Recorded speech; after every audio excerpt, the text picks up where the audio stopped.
నమస్తే, నేను రవి. ఒక్కోసారి అభిమానం ఎంత స్థాయికి తీసుకువెళ్తుందంటే కొంతమంది ఆ అభిమాని అంటే ఆ హీరో కోసం అవ్వచ్చు, లేకపోతే ఆ నాయకుడి కోసం అవ్వచ్చు, బ్లడ్ తీసి ఆ పేర్లు రాయటం, లేకపోతే లెటర్లు రాయటం అట్లాంటి పరిస్థితి చూసాం. కానీ ఈ వీరాభిమాని, ఇది పవన్ కళ్యాణ్ వీరాభిమాని అంటే ఇప్పుడు జనసేన పార్టీ అధికారంలోకి వచ్చాక ఆయన అయితే మాత్రం ఒక మొక్కున్నాడు ఆ వీరాభిమాని. గతంలో పవన్ కళ్యాణ్ కూడా చాలాసార్లు కలిశారు. ఒక్క హిట్టి అన్న అని చెప్పేసి ఆయన కాళ్ళు పట్టుకొని బతిమలాడాడు గతంలో అనమాట. గబ్బర్ సింగ్ ముందు, తర్వాత పవన్ కళ్యాణ్ ఆ వీరాభిమాని ఈరోజు మనతో ఉన్నారు. ఆ అభిమాని నవీన్. ఆయన అడిగి మరిన్ని వివరాలు తెలుసుకుందాం. నవీన్, ఎలా ఉన్నావు? బాగున్నా సార్. ఏంటి పవన్ కళ్యాణ్ అంటే నీకు అంత అభిమానమా? నాకు cinema first Gudumba Shankar cinema sir Pavan Kalyan సిటీకి వచ్చిన కొత్తలో అప్పుడు అయితే గుడుంబ శంకర్ మా ఫ్రెండ్స్ తీసుకెళ్ళిండ్రు. ఆ సినిమా చూడగానే నాలో ఇంకేదో అట్రాక్షన్ అయిపోయింది, ఇంకా పిచ్చి అయిపోయింది. హీరో బాగా నచ్చిండు. ఆ స్టైల్ కానీ ఆ ప్రవర్తన, డైలాగ్ డెలివరీ ఇట్లా అంతా బాగుంటుంది సినిమాలో. అది బాగా చూసినాక ఇంకా పిచ్చి అయిపోయిన పవన్ కళ్యాణ్ ఫ్యాన్. అట్లే కొన్ని రోజులు చూస్తూ మళ్ళీ 2009-10లో ఇంకా నాకే పవన్ కళ్యాణ్ ఒక కథ రాస్తే బాగుంటుంది అని చెప్పి అన్ని సినిమాలు చూసి కథ రాసడం స్టార్ట్ చేసిన. ఫస్ట్ పవన్ కళ్యాణ్ కలవడానికే 2008లో ట్రై చేసిన సార్ నేను. 2008లో ఈసీఎల్ రాధిక థియేటర్ అని ఉంటుంది, ఇప్పుడు లేదు తీసేసి ఐమాక్స్ కట్టారు. రిలీజ్ పిక్చర్లు అన్ని కూడా అక్కడ వేస్తుంటారు, అక్కడనే చేసినాం. జల్సా సినిమా కానీ అవన్నీ కూడా అక్కడనే చేసిండు.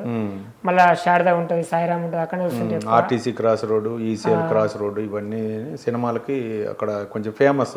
పెద్ద పెద్ద థియేటర్లు ఉంటాయి కదా, అప్పుడు అక్కడే వస్తుంటే ఎక్కువ. రాధిక, ఈసీఎల్, కుషాగూడ అంటే అక్కడ ఫేమస్. అక్కడే ఉంటే మేము చూస్తూ ఉంటే ఇంకా అట్లే పిచ్చి అయిపోయింది అభిమానము. ఇంకా అప్పుడు మిస్ అయిపోయింది కలపడం.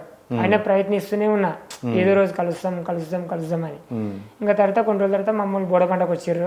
ఇంకా నన్ను కూడా తీసుకొచ్చారు.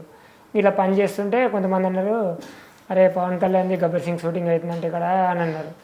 అంటే తెలుసుకుని దాని ద్వారా బుద్ధ్ బంగ్లాకి వెళ్ళాను నేను. అసలు లోపలికి పోనీయలే మేనేజర్లు. ఎట్లా నా ప్రయత్నించుకొని తెలివితో ఉపయోగించి లోపలికి వెళ్ళినా. ఇంకా ఆడ గబ్బర్ సింగ్ షూటింగ్ అవుతుంది, హీరో అక్కడ కూర్చున్నాడు. నా గుండె కొట్టుకుంటుంది.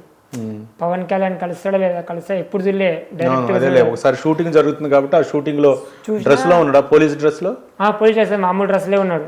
సైడ్ కూర్చున్నాడు. ఇట్లా షూటింగ్ అయిపోయి ఇట్లా రెస్ట్ తీసుకుంటారు, ప్యాన్ వేసుకొని ఇట్లా కూర్చుండు. అప్పుడే షూటింగ్ చేసి నా గుండె కొట్టుకుంటుంది. పవన్ కళ్యాణ్ చూస్తుంటే కలుస్తామా లేదా, చుట్టూ బాడీగాళ్ళు కూడా ఉంటారు. ఇంకా ఒక్కసారి పవన్ కళ్యాణ్ సినిమా అన్నీ చూసిన. ఇంకా చూసి ఒక్కసారి పవన్ కళ్యాణ్ ధైర్యం చేసుకుని గుర్తు తెచ్చుకున్నా. ఇంకా రుట్టిపై గట్టి కట్టుకున్నా పవన్ కళ్యాణ్. గట్టి కట్టుకుంటే బాడీగా వచ్చిన గుంజేసిన కూడా వదిలే పవన్ కళ్యాణ్. అక్కడికి ఇక్కడ దాకా పవన్ కళ్యాణ్ వచ్చిండు. వచ్చిన తర్వాత బాడీగాలు పట్టుకుని లేకపోతే చూడదేవా అన్నాడు. వాళ్ళని వదిలే అన్నాడు. వాళ్ళు వదిలేసి వెళ్ళిపోయారు. ఏంది బాధ ఏంటంటే, అన్న చచ్చిపోతున్నా ఒక్క ఇట్టి అన్న తలెత్తుకుని. అదే డైలాగు ఇప్పుడు సోషల్ మీడియాలో చాలా సార్లు చెప్పాడు పవన్ కళ్యాణ్, ఒక్క హిట్టి అన్న చచ్చిపోతున్నా. అసలు ఎక్కడ?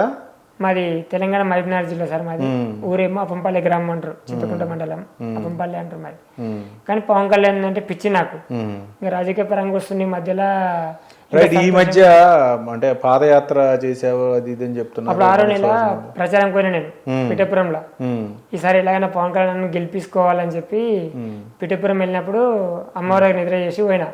మొక్కిన దుర్గమ్మ తల్లికి, విజయవాడ దుర్గమ్మ తల్లికి. ఈసారి పిఠాపురంలో పవన్ కళ్యాణ్ గెలుపు చేస్తే గెలిచిన తర్వాత వచ్చి పాదయాత్ర చేస్తా విజయవాడ దుర్గా టెంపుల్ కాడికి వెళ్ళి పిఠాపురం దత్తాత్రేయ స్వామి టెంపుల్ దాకా మొక్కున్నా. గెలిచిండు. అసలు భారీ మెజారిటీతో గెలిచిండు. మేము ఊహించలే. వాళ్ళు గెలిస్తే సార్ అని మొక్కిన తల్లికి, ఎల్లమ్మ తల్లికి. కానీ 21 కొట్టి నెంబర్ 1 హీరో అనిపించుకుని పవన్ కళ్యాణ్. రీల్ పైనే కదా, రియల్ కూడా పవర్ స్టార్ అయిపోయింది. రియల్ గా రాజకీయాల్లో కూడా నిజమైన హీరో అనిపించుకున్నాడు. సంతోషం. మాకు ఇంకా సంతోషం. రైట్.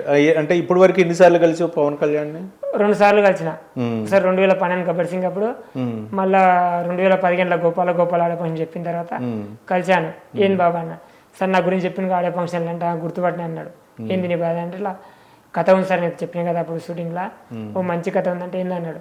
ఇట్లా డైలాగ్ తీసి చూపించిన 6 డైలాగులు చూపిస్తే 5 డైలాగులు బాగున్నాయి, 6వ డైలాగ్ మాత్రం ఉల్టా రాసినాం, విల్లెంది పైన ఈరోజు కింద రావాలి రాంగ్ రాసినాం అన్నాడు. కానీ డైలాగ్ బాగుంటే ఇలా ఎంట్రింగ్ ఉంటుంది సార్, గోల్కొండలో బోనాలు ఫేమస్, ఆడ ఎంట్రింగ్ ఉంటుంది అని చెప్పిన. నవ్విండు. చాలా బాగుంది కదా, కానీ నేను కొంచెం బిజీ ఉండి చేయలేకపోతున్నా, నువ్వు ట్రై చేసి సక్సెస్ అవుతావు ఎప్పుడైనా సరే. కానీ ఏదైనా ఎవరిని కలవని కూడా తెలుసుకొని ట్రై చేయి. నువ్వు తెలియకుండా ట్రై చేసినాక డబ్బులు వేస్ట్, టైం వేస్ట్ అవుతాయి కదా, పరిస్థితులు ఇబ్బంది అవుతాయి. తెలుసుకొని ట్రై చేయి, నీకు ఏమైనా పని కావాలని అన్నాడు. అంటే ఇప్పుడు ఏమొద్దు సార్ అన్న, లేదంటే పెట్టిస్తా అని చెప్పిండు. అప్పుడే పెట్టించి సెటిల్ అయిపోతున్నాడు లైఫ్. కానీ ఇంకా సందర్భం రాలే. ఇంకా మళ్ళీ కలుద్దాం అనుకుంటే ఇంకా తర్వాత రాజకీయాల్లోకి వెళ్ళిపోయింది. మనకు కూడా మ్యారేజ్ అయ్యింది. ఇంకా కుదరలేదు కలవడం. కాదు, నువ్వు ఇంత పాదయాత్ర చేస్తున్నప్పుడు కానీ లేకపోతే ఏం చేస్తున్నప్పుడు మీకు మ్యారేజ్ అయిందా? మ్యారేజ్ అయింది, పిల్లలు ఎంతమంది? 2 బాబులు పాప. మరి చేస్తున్నప్పుడు అంటే ఇల్లు వదిలిపెట్టి ఇన్ని రోజులు ఇదంటే మరి ఇంట్లో వాళ్ళు ఒప్పుకున్నారా? ఇంకా మా భార్య సపోర్ట్ ఇస్తుంది, ఇష్టం అంటది. పెయింటింగ్ పని చేస్తాను నేను, ఏదైనా పని వస్తే 1000 రూపాయలు 2000 మిగులుతాయి కదా, అట్లా మిగిలిన జమ చేసుకొని ఇంట్లో పెట్టేసి ఖర్చుకి వెళ్ళిపోతాను నేను రావాలనుకున్నప్పుడు.